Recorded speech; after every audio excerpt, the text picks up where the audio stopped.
ہندوستانی فضائیہ کا ایک خصوصی ٹرانسپورٹ طیارہ آج جمعے کی صبح کویت آتش زدگی واقعے کے 45 ہندوستانی مہلوکین کی لاشوں کو لے کر کیرالہ کے کوچی ہوائی اڈے پہنچا۔ موصولہ خبروں کے مطابق کویت آتش زدگی کے واقعے کے سب سے زیادہ مہلوکین کا تعلق کیرالہ سے تھا، اسی لیے یہ ٹرانسپورٹ طیارہ سب سے پہلے کیرالہ کے کوچی ہوائی اڈے پر اترا۔ اس کے بعد یہ طیارہ دہلی جائے گا اور وہاں سے لاشوں کو دہلی سے متعلقہ ریاستوں کو بھیجا جائے گا۔ کویت میں لگنے والی آگ میں ہلاک ہونے والے 45 ہندوستانیوں میں سب سے زیادہ 23 کا تعلق ریاست کیرالہ سے ہے۔ اس کے بعد تامل ناڈو کے 7 اور اتر پردیش اور آندھرا پردیش کے 3 شہری بھی مارے گئے ہیں۔ اس آگ کی وجہ سے اڑیسہ کے 2، مہاراشٹر، کرناٹک، بہار، جھارکھنڈ، بنگال، پنجاب اور ہریانہ کے 1 شہری کی بھی موت ہوئی ہے۔ کویتی حکام نے شناخت کے لیے DNA ٹیسٹ کرانے کے بعد لاشیں ہندوستانی حکام کے حوالے کر دیں۔ کویت فائر فورس نے جمعرات کو کہا کہ برقی شارٹ سرکٹ کی وجہ سے یہ تباہ کن آگ لگی۔ خیال رہے کہ کویت کے شہر المنقف میں ایک کثیر منظرہ عمارت میں لگنے والی زبردست آگ میں کل 45 ہندوستانی شہریوں کی موت ہوئی تھی۔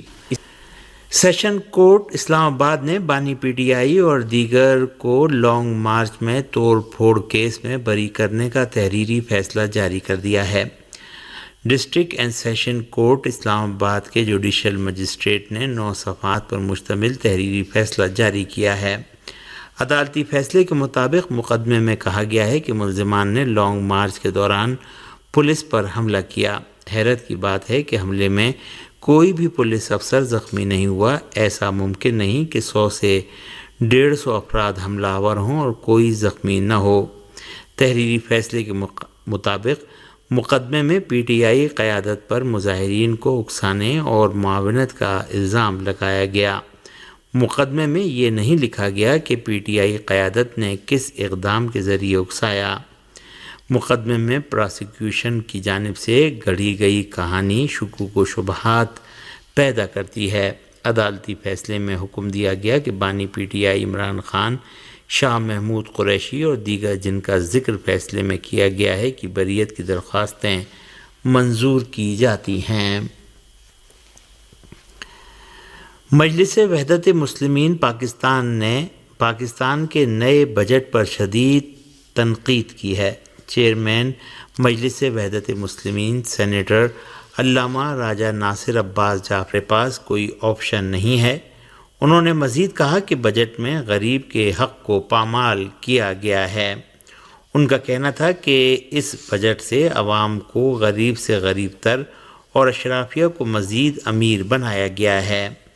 علامہ راجہ ناصر عباس جعفری نے کہا کہ ہمارے ایران اور سینٹرل ایشیا سے کوئی خراب تعلقات ہیں۔ ہم نے ایران گیس پائپ لائن کو کیوں نہیں مکمل کیا؟ ہم امریکہ سے ڈرتے ہیں۔ ان کا کہنا تھا کہ ہندوستان نے امریکہ اور روس سے تعلقات کو کتنا متوازن رکھا ہوا ہے۔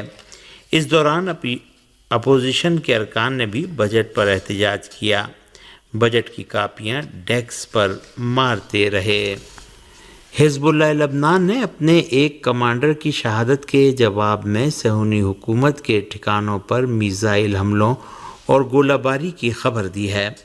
المنار کی رپورٹ کے مطابق حزب اللہ لبنان نے کہا ہے کہ جویا نامی قصبے پر صہیونی حکومت کے حملے کے جواب میں خربہ مآر میں صہیونی حکومت کے توپ خانے اور اس کے اطراف میں صہیونی فوجی مراکز پر میزائلوں سے حملہ کیا گیا ہے۔ اس رپورٹ کے مطابق حزب اللہ کے مجاہدین نے صہیونی حکومت کے ہدب یارین نامی فوجی اڈے پر حملہ کیا۔ حزب اللہ لبنان نے اسی طرح صہیونی فوج کے ہانیتا اڈے پر شدید گولہ باری کی ہے۔ اس رپورٹ کے مطابق حزب اللہ لبنان کے مجاہدین نے غاصب صہیونی حکومت کے جلال العلم فوجی اڈے پر گولہ باری اور برکہ ریشہ فوجی اڈے پر میزائلوں سے حملہ کیا۔ حزب اللہ لبنان نے اعلان کیا ہے کہ یہ حملہ جویا نامی قصبے پر غاصب صہیونی حکومت کے فضائی حملے کے جواب میں کیے گئے ہیں، جس میں حزب اللہ کے ایک کمانڈر طالب سامی عبداللہ المغلب بحاج ابو طالب شہید اور چند عام شہری زخمی ہو گئے۔ فلسطین کے حامی امریکی طلبہ نے نسل کش اسرائیلی حکومت کے انسانیت سوز جرائم کے خلاف احتجاج کرتے ہوئے کیلیفورنیا یونیورسٹی میں اجتماع کیا اور ایک فیکلٹی کی عمارت پر قبضہ کر لیا۔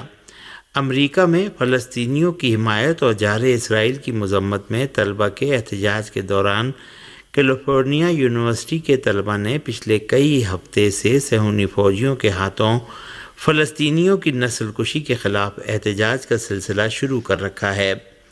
کیلیفورنیا یونیورسٹی نے اپنی ویب سائٹ میں لکھا ہے کہ تمام کلاسیں آن لائن منعقد ہوں گی اور طلبہ سے کہا گیا ہے کہ وہ یونیورسٹی کے مین کیمپس میں نہ آئیں۔ 17 اپریل کو نیو یارک کی کولمبیا یونیورسٹی سے غزہ کے ساتھ یکجہتی تحریک سے موسوم غزہ میں اسرائیل کی جنگ کے خلاف مظاہروں کے دیگر امریکی یونیورسٹیوں تک پھیلنے کے بعد سے اب تک ہزاروں طلبہ کو گرفتار کیا جا چکا ہے۔ ایسے میں جبکہ صہیونیت مخالف مظاہرین نے کیلیفورنیا یونیورسٹی میں ایک عمارت پر قبضہ کر لیا ہے، یونیورسٹی کی پولیس انتظامیہ حالات پر نظر رکھے ہوئے ہے، تاہم ملازمین پناہ گاہوں میں چلے گئے ہیں۔ ارنا کے مطابق یونیورسٹی کے ترجمان ایرک فراسٹ ہولنس نے کہا ہے کہ 50 سے 100 کے قریب طلبہ کے ایک گروپ نے عمارت کی پہلی منزل کے داخلی راستے اور اس کے ارد گرد کے راستے بند کر دیے ہیں، جس کے نتیجے میں یونیورسٹی نے ملازمین کو پناہ لینے کو کہا ہے۔ فیکلٹی کے سربراہ کا دفتر بھی اسی عمارت میں واقع ہے، لیکن ہولنس نے اس بات کی تصدیق نہیں کی کہ آیا وہ اپنے دفتر میں موجود ہیں یا نہیں۔ یمنی فوج نے ایک بار پھر بحیرہ احمر میں صہیونی حکومت کے زیر قبضہ بندرگاہوں کی جانب جانے والے بحری جہازوں کو نشانہ بنایا ہے۔ دہشت گرد امریکی سینٹرل کمانڈ سینٹ کام نے اعلان کیا ہے کہ یمنی فوج کے 2 اینٹی شپ کروز میزائل خلیج عدن میں ایک بحری جہاز پر لگے ہیں۔ امریکی سینٹرل کمانڈ سینٹ کام نے ایکس پیج پر جاری کیے جانے والے ایک بیان میں اعلان کیا ہے کہ یمنی فوج نے خلیج عدن میں آج ایک بحری جہاز پر 2 کروز میزائل داغے۔ دوسری جانب یمن کی مسلح افواج کے ترجمان یحییٰ سری نے کہا ہے کہ یمن کی مسلح افواج نے بیلسٹک میزائلوں اور ڈرون طیاروں سے 3 بحری جہازوں کو نشانہ بنایا۔ یحییٰ سری نے کہا کہ پہلی کارروائی میں بحیرہ عرب میں ایک بحری جہاز کو نشانہ بنایا گیا، جس میں اس بحری جہاز میں آگ لگ گئی، جبکہ دوسری اور تیسری کارروائی میں بحیرہ احمر میں بحری جہاز کو نشانہ بنایا گیا۔ یمن کی مسلح افواج نے بارہا تاکید کی ہے کہ غزہ کے خلاف جب تک صہیونی جارحیت کا سلسلہ جاری ہے، مقبوضہ فلسطین کی طرف جانے والے بحری جہازوں کو نشانہ بنانے کا سلسلہ جاری رہے گا۔